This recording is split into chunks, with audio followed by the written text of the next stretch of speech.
Horror कहानियाँ थी। रहस्यमयी गर्भ। 60 वर्ष की उर्मिला शहर के बाहरी हिस्से में अपने छोटे से घर में अकेली रहा करती थी। एक रात शहर में बहुत जोर का तूफान आया। जोर जोर से हवाएं और आंधी तूफान के साथ तेज बारिश होने लगी। उन आवाज़ों को सुनकर कोई भी घबरा जाता, लेकिन उर्मिला घर के सारे खिड़की दरवाजे बंद कर गहरी नींद में सो रही थी। रात के लगभग 12 बजे होंगे कि किसी ने उर्मिला के घर का दरवाज़ा खटखटाया। दरवाजे के खटखटाने की आवाज़ सुनकर उर्मिला की नींद खुलती है। आखिर इतनी रात को कौन आया होगा? उर्मिला जाकर दरवाज़ा खोलती है तो सामने लगभग 26 साल की बेहद सुंदर लड़की को खड़ा देख हैरान रह जाती है। कौन हो बेटा, और इतनी रात को इतने भयंकर तूफान में कहाँ भटक रही हो? चाची, आपने मुझे पहचाना नहीं? मैं आपकी दूर की रिश्तेदार शालिनी। अरे हाँ, बचपन में तुझे देखा था। इतनी जवान हो गई है, कैसे पहचान में आती। लेकिन तू यहाँ क्या कर रही है, और वो भी ऐसी अंधेरी तूफान भरी रात में? उर्मिला की बात सुनते ही शालिनी की आंखों से आंसू बहने लगे। वो फूट फूट कर रोने लगी। ये देखकर उर्मिला को कुछ समझ में नहीं आया और उसने शालिनी का हाथ पकड़कर घर के अंदर आने के लिए कहा। जैसे ही शालिनी घर के अंदर रोशनी में आई, उर्मिला की नज़र उसके पेट की तरफ गई, जिसे देखकर ये साफ पता चल रहा था कि वो प्रेग्नेंट है। अरे, तू तो पेट से है। ऐसी हालत में इतने भयंकर तूफान में आधी रात को बाहर भटक रही है। आखिर बात क्या है बेटा, मुझे सब कुछ साफ साफ बता। क्या बताऊं चाची, ये सब जिसकी वजह से हुआ है उसके बारे में बताने में भी मुझे शर्म आती है। मैंने घर वालों की मर्जी के खिलाफ जाकर एक लड़के से शादी कर ली थी, पर वो शादी के 1 महीने बाद ही मुझे छोड़कर चला गया। छोड़कर चला गया का क्या मतलब? क्या उसके साथ कोई हादसा हो गया? नहीं, उसे कोई दूसरी लड़की पसंद आ गई और मेरी प्रेगनेंसी की खबर सुनते ही उसने मुझे बेसहारा छोड़ दिया। उसके बाद मैं अपने घर गई, लेकिन माँ पापा ने मुझे घर में कदम तक नहीं रखने दिया। तभी मुझे आपकी याद आई। कोई बात नहीं, कोई बात नहीं। तुमने यहाँ आकर अच्छा ही किया। एक काम करो, तुम आराम करो। वैसे भी ऐसी हालत में इतना घूमना फिरना और इस तरह आधी रात को बाहर भटकना ठीक नहीं होता। प्रेग्नेंट औरत को आधी रात को घर से बाहर नहीं निकलना चाहिए। बुरी आत्माएं उस पर अपना असर दिखा सकती है। और इतना कहकर उर्मिला ने शालिनी को एक दूसरे कमरे में जाकर आराम करने के लिए कहा। लेकिन जैसे ही शालिनी अपने कमरे में जाने लगी, अचानक से उर्मिला ने उसे रोक लिया। एक बात बताओ बेटा, तुम्हारा कौन सा महीना चल रहा है? पेट देखकर तो लगता है कि लगभग 6 महीने पूरे हो गए होंगे। उर्मिला की बात सुनकर शालिनी के होठों पर मुस्कुराहट आ गई। चाची जी, अभी सिर्फ 1 ही महीना हुआ है। शालिनी की बात सुन उर्मिला दंग रह गई। उसे समझ में नहीं आ रहा था कि प्रेगनेंसी के पहले ही महीने में शालिनी की हालत ऐसी क्यों थी। लेकिन फिर उसने बात को नज़रअंदाज कर शालिनी को आराम करने के लिए कहा और खुद भी कमरे में जाकर सो गई। अभी कुछ ही घंटे बीते थे कि अचानक से एक बच्चे के बड़े ही अजीबोगरीब बेढंगे तरीके से रोने की आवाज़ें उर्मिला के घर में गूंजने लगी। उन आवाज़ों को सुनकर उर्मिला की नींद फिर से खुलती है। ये अचानक बच्चे के रोने की आवाज़ कहाँ से आने लगी? उसने उठकर चारों तरफ देखा, पर वहाँ उसे कोई नज़र नहीं आया। उर्मिला घबराते हुए शालिनी के कमरे में गई तो वहाँ उसे कमरे की दीवार पर एक बेहद खौफनाक साया नजर आया, जिसे देखकर उर्मिला बुरी तरह से घबरा गई। आखिर ये सब क्या हो रहा है? शालिनी, शालिनी उठो! उसने जोर जोर से आवाज देकर शालिनी को जगाने की कोशिश की, लेकिन ऐसा लग रहा था जैसे उसकी आवाज शालिनी तक पहुंच ही नहीं रही थी। कमरे की दीवार पर एक बहुत बड़ा और बेहद डरावने दिखने वाले इंसान का साया और एक बच्चे के अजीबोगरीब ढंग से रोने और चीखने की आवाजें अब उर्मिला को ज्यादा डराने लगी थी। उर्मिला को शालिनी की चिंता सताने लगी और उसने पूरी ताकत के साथ चीखकर शालिनी को आवाज लगाई, शालिनी! तभी अचानक सब कुछ एकदम पहले जैसा हो जाता है और उर्मिला की आवाज सुनकर शालिनी की नींद खुलती है। क्या हुआ चाची, आप इतनी तेज क्यों चिल्ला रही हैं? अब ठीक तो है ना? अभी अभी मैंने तुम्हारे कमरे में कुछ अजीब सा देखा। तुम ठीक हो ना शालिनी? मुझे यहाँ एक बच्चे के रोने की आवाज़ें आ रही थी। लगता है आपको मेरी कुछ ज़्यादा ही चिंता हो गई है। आपने मेरी प्रेगनेंसी के बारे में कुछ ज़्यादा ही सोच लिया होगा। मैं एकदम ठीक हूँ, आप आराम से सो जाइए। इतना कहकर शालिनी ने उर्मिला को फिर से अपने कमरे में जाने के लिए कहा और खुद भी जाकर सो गई। पर अब उर्मिला की आंखों से नींद गायब हो चुकी थी। अगली सुबह जब शालिनी उठी तो वो सीधा उर्मिला के पास आई। गुड मॉर्निंग चाची। तभी अचानक उर्मिला की नज़र शालिनी के पेट पर पड़ती है, जिस पर नीले रंग से एक अजीब सी आकृति नजर आ रही थी। शालिनी, ये तुम्हारे पेट को क्या हुआ? मैंने इतनी औरतों को देखा है, ऐसा तो किसी के साथ नहीं होता। शालिनी ने जैसे ही अपने पेट की तरफ देखा तो उसे वहां कुछ भी नजर नहीं आया। चाची कुछ भी तो नहीं है, सब कुछ एकदम नॉर्मल है। आपको क्या अजीब लग रहा है? इससे पहले कि उर्मिला उसके सवाल का कोई जवाब देती, अचानक से शालिनी के पेट में जोर जोर से दर्द होने लगा। वो बुरी तरह दर्द से तड़पने लगी। चाची, चाची। ये सब देखकर उर्मिला बहुत घबरा गई। उसने धीरे धीरे शालिनी के पेट को सहलाना शुरू किया, लेकिन शालिनी का दर्द कम नहीं हुआ। उर्मिला जाकर रसोई से पानी का गिलास लेकर आई और शालिनी को पानी पिलाने की कोशिश करने लगी। ले बेटा, पानी पी ले, तुझे आराम मिलेगा। ले ले। नहीं चाची, मुझे बहुत तेज दर्द हो रहा है। अरे थोड़ा पी ले बेटा। जैसे ही उर्मिला ने शालिनी को पानी पिलाया, उसने देखा कि गिलास में बचा पानी का रंग नीला पड़ गया और शालिनी की आंखें अजीब हो गई। उसके पेट पर बच्चे का एक डरावना चेहरा नजर आने लगा।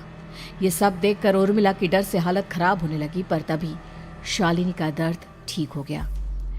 बेटी, अभी तुम्हारा दर्द ठीक है तो ऐसा करो, तुम थोड़ी देर आराम कर लो। शालिनी को आराम करने के लिए कहकर उर्मिला तेज कदमों से चलकर घर से बाहर निकल जाती है और पास ही रहने वाली एक औरत कालिंदी के पास पहुंचती है। अरे उर्मिला बहन, बड़े दिनों बाद दिखाई दी, क्या हुआ? बहुत घबराई हुई सी लग रही हो, सब ठीक तो है ना? क्या बताओ कालिंदी बहन, मेरी एक दूर की रिश्तेदार आई हुई है। वो पेट से है और उसके साथ ना अजीब अजीब चीजें हो रही है। अब उर्मिला सारी बात कालिंदी को बताती है, जिसे सुनने के बाद काले जादू और तंत्र विद्या की माहिर कालिंदी एक ताबीज बनाकर उसे देती है। बहन, मुझे शालिनी पर किसी बुरी आत्मा का साया लगता है। ये ताबीज ले जाओ, आज रात को 12 बजे उसे पहना देना, फिर सब ठीक हो जाएगा।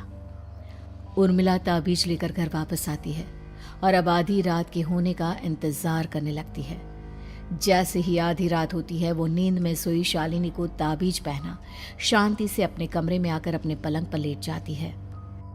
अब सब ठीक हो जाएगा, ये सोचकर उर्मिला शांति की एक सांस ही लेती है कि तभी अचानक उसकी आंखों के सामने कुछ ऐसा आता है जिसे देखकर उर्मिला डर से चीखने लगती है। तुम कौन हो? कौन हो तुम? जाओ यहाँ से, जाओ जाओ यहाँ से। तभी उर्मिला की एक जोरदार दर्द भरी डरावनी चीख वहां पर गूंज गई। उर्मिला की आंखों के सामने एक बच्चा खड़ा हुआ था, जिसका पूरा शरीर किसी बूढ़े की तरह नजर आता था, लेकिन मुंह किसी नवजात बच्चे की तरह था। उसकी आंखें गुस्से से लाल थी और वो घूर घूर कर उर्मिला की तरफ देखा जा रहा था। कौन हो तुम? कौन हो? उर्मिला के चीखते ही वो बच्चा जोर जोर से रोने लगा। घबराकर उर्मिला ने अपने हाथों को अपने कानों पर रख लिया। उसकी समझ में नहीं आ रहा है कि आखिर ये सब उसके साथ क्या हो रहा है। कौन हो तुम? कौन हो?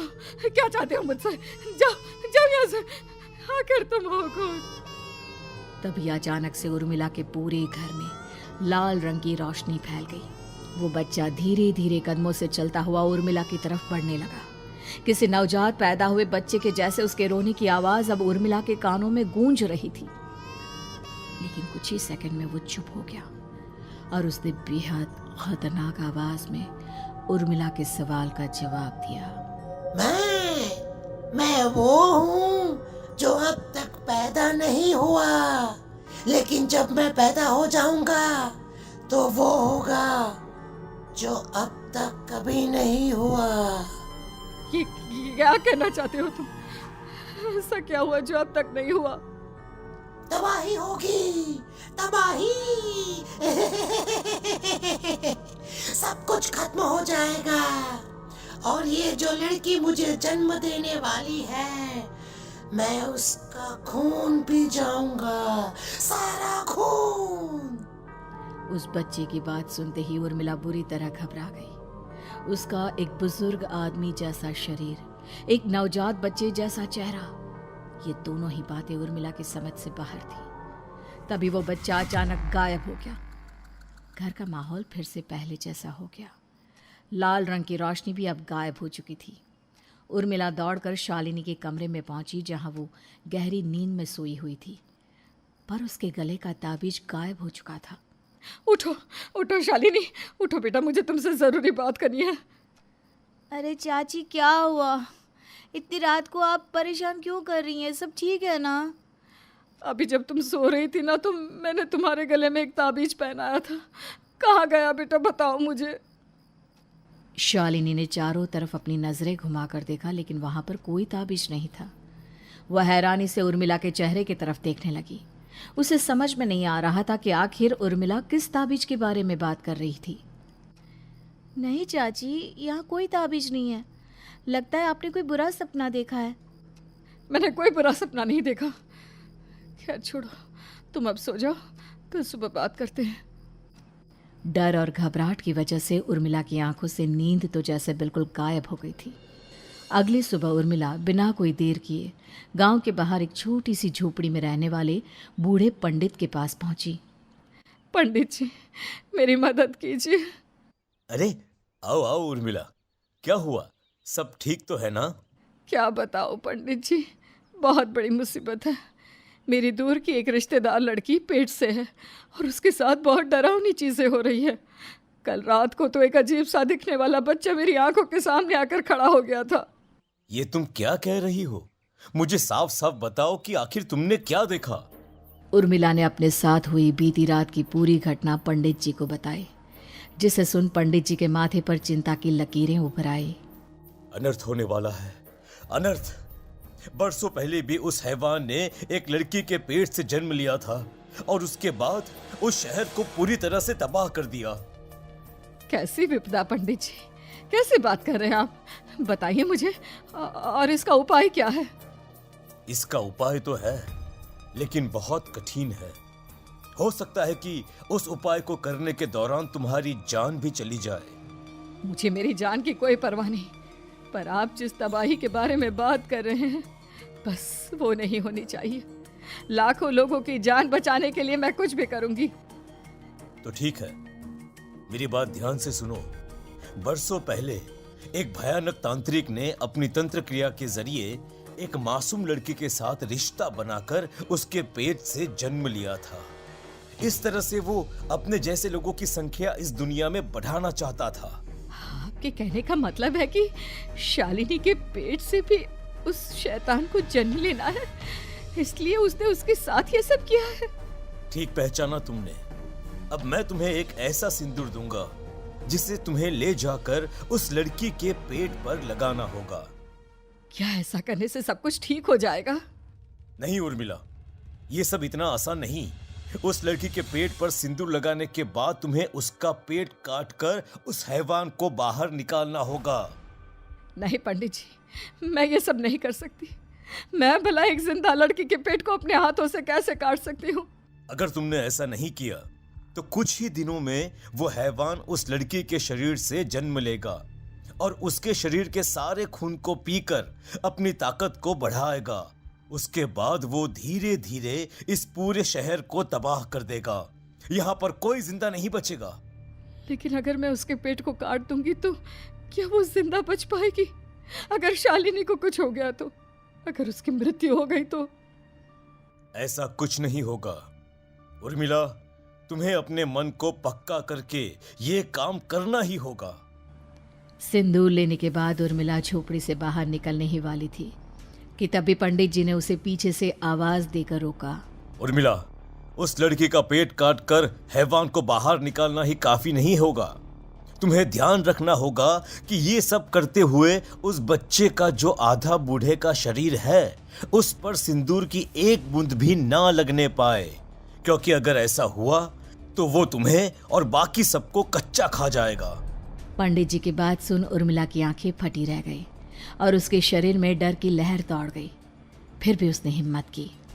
ठीक है पंडित जी, मैं पूरी कोशिश करूंगी कि मैं उस हैवान को वहीं के वहीं खत्म कर पाऊं। इसके बाद उर्मिला तेज कदमों के साथ घर वापस आती है। दिन बीतता है, रात का अंधेरा छाने लगता है। शालिनी खाना खाकर सोने चली जाती है और उर्मिला लगातार उसके गहरी नींद में सो जाने का इंतजार करने लगती है, जिसके बाद उर्मिला दबे कदमों से शालिनी के कमरे में पहुंच गई। मुझे ये करना ही होगा। अब उर्मिला ने धीरे धीरे शालिनी के पेट पर पंडित जी का दिया सिंदूर लगाना शुरू किया। उर्मिला के हाथ बुरी तरह से कांप रहे थे। उसके एक हाथ में चाकू था जिससे वो पेट काटने वाली थी। उर्मिला ने एक नज़र शालिनी के चेहरे की तरफ देखा और फिर डरते हुए उसके पेट पर चाकू चलाना शुरू किया। कमाल है, मैं इसका पेट काट रही हूँ और ये आराम से सो रही है। इसे दर्द नहीं हो रहा क्या? तभी अचानक उर्मिला के कानों में बच्चे की रोने की आवाज़ सुनाई देने लगी। उसने घबराकर चारों तरफ देखा पर वहां पर कोई नहीं था। बस रोने की आवाज़ लगातार आ रही थी। उर्मिला बिना रुके लगातार शालिनी के पेट को काटती रही। उसे इस बात का भी ध्यान रखना था कि सिंदूर बच्चे के बूढ़े आदमी वाली शरीर के हिस्से पर ना लगे। कुछ ही देर में वो हैवानी बच्चा उर्मिला के हाथों में था। उसने बड़ी ही सावधानी से उस बच्चे को बाहर निकाला और पंडित जी के कहे अनुसार उसे घर से दूर जलाने के लिए ले गई। पर तभी उसके सामने वही बूढ़े शरीर और बच्चे के चेहरे वाला बच्चा आ गया। अपनी गोद में और सामने भी बच्चे को देखकर उर्मिला हैरान रह गई। मुझे मारोगी? मुझे इतनी हिम्मत कैसे आ गई तुम्हारी? तुम पैदा नहीं हुए हो और मुझे पता है जब तक तुम्हारा जन्म नहीं हो जाता तो मुझे कुछ नहीं कर सकते। इतना बोलते ही उर्मिला तुरंत उस बच्चे को घास के ढेर पर फेंक कर उसमें आग लगा देती है, जिसके तुरंत बाद वो बूढ़े आदमी के शरीर और बच्चे के चेहरे वाला अजीब तांत्रिक का भूत भी वहां से गायब हो जाता है। कुछ देर बाद उर्मिला घर पहुंचती है तो वो ये देखकर हैरान रह जाती है कि शालिनी का पेट अपने आप जुड़ चुका था। शुक्र है भगवान का और उन पंडित जी का, अब सब ठीक हो जाएगा। सुबह शालिनी सोकर उठती है तो अपना पेट देख पूरी तरह घबरा जाती है। चाची, चाची ये सब क्या हो गया? मेरा पेट अचानक कम कैसे हो गया? मेरा बच्चा कहाँ गया चाची? बेटी, वो बच्चा नहीं, एक खतरनाक तांत्रिक था जो तुम्हारे कोख से जन्म लेकर सबको मार देना चाहता था। वो पैदा होते ही तुम्हारी जान भी ले लेता, इसलिए मैंने पंडित जी के बताए उपाय से उसका खात्मा कर दिया है। अब सब ठीक है। शालिनी को उर्मिला की बात समझ में नहीं आती, जिसके बाद शालिनी को पूरी बात उर्मिला आराम से समझाती है। अब वो दोनों ही भगवान का शुक्र अदा करती हैं और एक साथ रहने लगती हैं।